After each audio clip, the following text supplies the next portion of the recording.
আপনি কি জানেন এই লোক ১ মাস আগে বিয়ে করেছেন, ১৮,০০০ টাকার একটি সুবিশাল ফ্ল্যাটে থাকেন।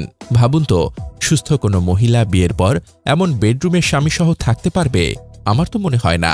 হয়তো এই ফ্ল্যাটের বাইরেও তার অন্য ফ্ল্যাটে সুন্দর সংসার সাজানো আছে, সেটা তার ব্যক্তিগত ব্যাপার। কিন্তু সেই ব্যক্তিগত ব্যাপারটা যে বিরল নয়, সেটাই মূল সমস্যা। কারণ ওনার ফ্ল্যাটটি আসলে একটা বিড়ালের শেল্টার। প্রায় ৫০টি বিড়াল এই শেল্টারে বসবাস করছে। আর সবচেয়ে অবাক করার বিষয়, এই শেল্টার শুধু তিনি একাই চালান, কোনো সহকারী বা পরিচ্ছন্নতা কর্মী নেই। উনি দাবি করেন নিজের টাকায় এত বছর ধরে চালাচ্ছেন, কিন্তু সত্যি বলতে কি, বিশ্বাস হচ্ছে না। গত বছর তিনি ফেসবুকে অনুদানের জন্য আবেদন করেছেন, তবে তার দাবি অনুযায়ী মানুষের সাহায্যে আসে মাত্র ৩০% খরচ, বাকি ৭০% নিজের পকেট দিয়ে চলছেন। গতকাল নারায়ণগঞ্জে ওনার শেল্টারের অভিযান চালিয়েছে অ্যানিম্যাল রাইটস বিডি।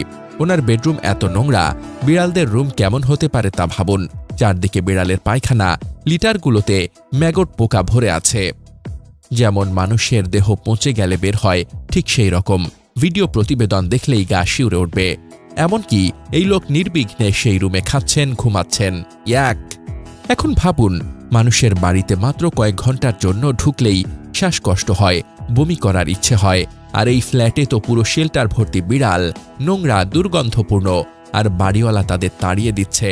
এদিকে অ্যানিম্যাল রাইটস বিডি সদস্য সিফাতুল্লাহ জানান, শাহরিয়ার বিদ্যুৎ নামের এক ব্যক্তি দীর্ঘদিন ধরে বিড়াল পালনের নামে অনুদান ও অর্থ সংগ্রহ করছিলেন। সামাজিক যোগাযোগ মাধ্যমে অসুস্থ ও অবহেলিত বিড়ালের ছবি ব্যবহার করে তিনি ফান্ড তুলতেন, কিন্তু বাস্তবে প্রাণীগুলোকে না খাইয়ে দুর্গন্ধযুক্ত ও অস্বাস্থ্যকর পরিবেশে ফেলে রাখা হয়েছিল। সিফাতুল্লাহ আরও বলেন, তিনি আমাদের কাছ থেকেও প্রতিদিন প্রতি বিড়াল খরচ দাবি করতেন। বিভিন্ন মানুষের কাছ থেকেও বিড়াল নেওয়ার সময় ৫০ থেকে ১০০ টাকা পর্যন্ত নিতেন, কিন্তু সংগৃহীত অর্থ ব্যক্তিগত কাজে ব্যবহার করতেন। অ্যানিম্যাল রাইটস বিডি দাবি, শাহরিয়ার বিদ্যুতের ব্যক্তিগত জীবনও জটিল। তিনি নারায়ণগঞ্জে এক স্ত্রী ও গ্রামের বাড়িতে আর এক স্ত্রী নিয়ে বসবাস করেন। অভিযোগের বিষয়ে শাহরিয়ার বিদ্যুৎ বলেন, আমি একাই এই কাজ করি, বিড়ালগুলোর সঙ্গেই থাকি, খাই, ঘুমাই। একা সবকিছু করতে পারি না বলে পরিষ্কার পরিচ্ছন্ন ঠিক থাকে না। হ্যাঁ, কুকুর বিড়ালের প্রতি মানুষের অনেক মায়া ও প্রেম রয়েছে। যখন তারা অসহায় প্রাণী দেখেন, মনে কষ্ট হয়, অনুদান দেন, সাহায্য করেন। কিন্তু এই মায়া ও দানকে ব্যবসায় রূপ দেওয়ার প্রক্রিয়া গড়ে উঠেছে। কুকুর বিড়াল রেস্কিউ আশ্রয় নামে কোটি কোটি টাকা কামানোর ব্যবসা চলছে। আর এসব চালাচ্ছেন একদম ভদ্র, শিক্ষিত, সামাজিক পরিচিতির মানুষরা, যাদের নিজের জীবনে কিছু করার নেই। ফেসবুকে বসে প্রাণীর ছবি দেখিয়ে লাখ লাখ টাকা আয়। যত অসহায় প্রাণী দেখানো যায়, তত বেশি লাভ। এখানেই আসে আহার যোগানো, ভলান্টিয়ার ম্যানেজমেন্ট, অল অর্গানাইজড।